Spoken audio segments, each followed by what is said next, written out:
Alta Profit, assurance vie, retraite, immobilier, le meilleur de l'épargne en ligne depuis plus de 20 ans. Le Conseil en Plus présente Sud Radio, les incontournables de la gestion de patrimoine. Thomas Binet. Nous nous retrouvons comme tous les jeudis soirs avec notre consultante Catherine Baudenot, directrice marketing, offre et communication chez Alta Profit pour parler gestion de patrimoine. Bonsoir Catherine. Bonsoir Thomas. Catherine, l'assurance vie est l'un des placements préférés des Français. Ça, c'est acté dans l'esprit des gens. Mais certains contrats, surtout les plus anciens d'ailleurs, peuvent avoir des frais très élevés. Alors que faire dans ce cas? Faut-il les fermer et en ouvrir de nouveaux? Quelles sont les incidences fiscales d'ailleurs? Et pour commencer, Catherine, très simplement, de quoi parle-t-on quand on évoque les frais d'une assurance vie? Il y a plusieurs familles de frais sur une assurance vie. On va commencer par les frais sur versement ou les frais d'entrée. Il s'agit des frais qui vont être prélevés à chaque fois que vous faites un versement sur votre contrat.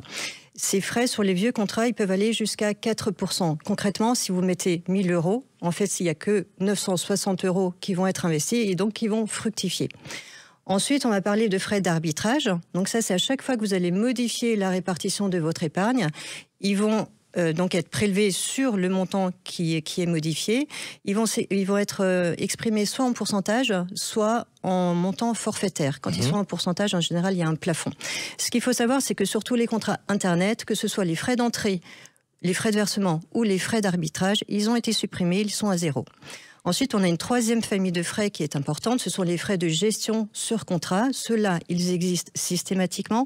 Ils sont en fonction du montant qui est sur le contrat, qui est en cours sur le contrat.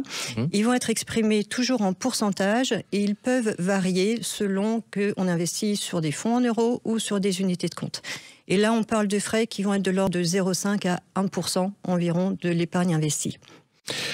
C'est clair, mais sur les frais de versement et d'arbitrage, je me pose une question quand même, Catherine. Il faut chercher le zéro frais, c'est quand même l'idée pour nos auditeurs. Et sur les frais de gestion, on parle de différence de l'ordre de 0,2 à 0,5%. Ces chiffres paraissent minimes. Faut-il vraiment s'en préoccuper quand même ? Sur une période courte, effectivement, c'est minime quand on parle de 0,2 ou 0,5%. Mais quand on parle d'assurance vie, on s'inscrit sur du long terme. Exactement. Donc, on va prendre un exemple. Vous prenez 2 contrats. On élimine les frais sur versement, on élimine les frais d'arbitrage. Prenez 2 contrats, on va se focaliser uniquement sur les frais de gestion du contrat. Le premier à 0,6, le premier à 0,8. Ça a l'air de rien, une toute petite différence. Si on prend 100 000 € investis sur 10 ans, on va prendre une hypothèse de rendement à 3%. La différence de frais que vous aurez payé au bout de 2 ans est de plus de 2 000 €. Donc ce n'est pas neutre. Effectivement. C'est pas neutre. Alors, donc du coup, si on constate que les frais sont vraiment trop élevés, on fait quoi? On peut facilement transférer son contrat d'assurance vie vers un autre? La première chose à faire, c'est déjà, vous pouvez essayer de négocier les frais sur le contrat que vous possédez, notamment des frais de versement. C'est plus simple. Voilà. Ensuite, chez l'assureur auprès de qui vous avez votre contrat, certains proposent des contrats plus récents et donc la loi Pacte vous permet de transférer votre contrat, de le moderniser chez le même assureur.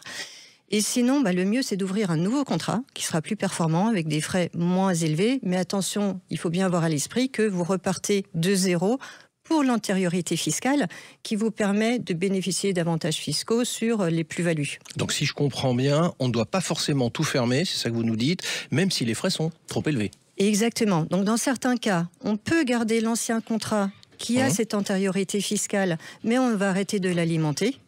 Et on peut ouvrir un nouveau contrat plus moderne avec des frais moins élevés pour les versements à venir. Et c'est ce qu'on va en fait appeler la stratégie du double contrat.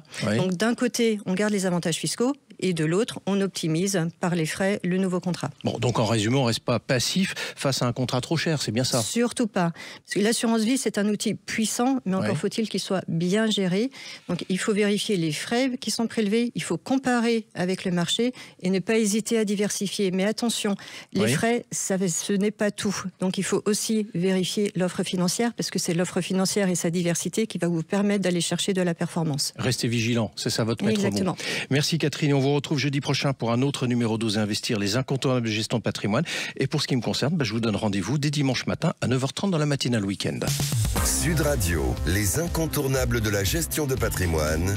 Thomas Binet. Avec Alta Profit, assurance vie, retraite, immobilier, le meilleur de l'épargne en ligne depuis plus de 20 ans, le Conseil en Plus.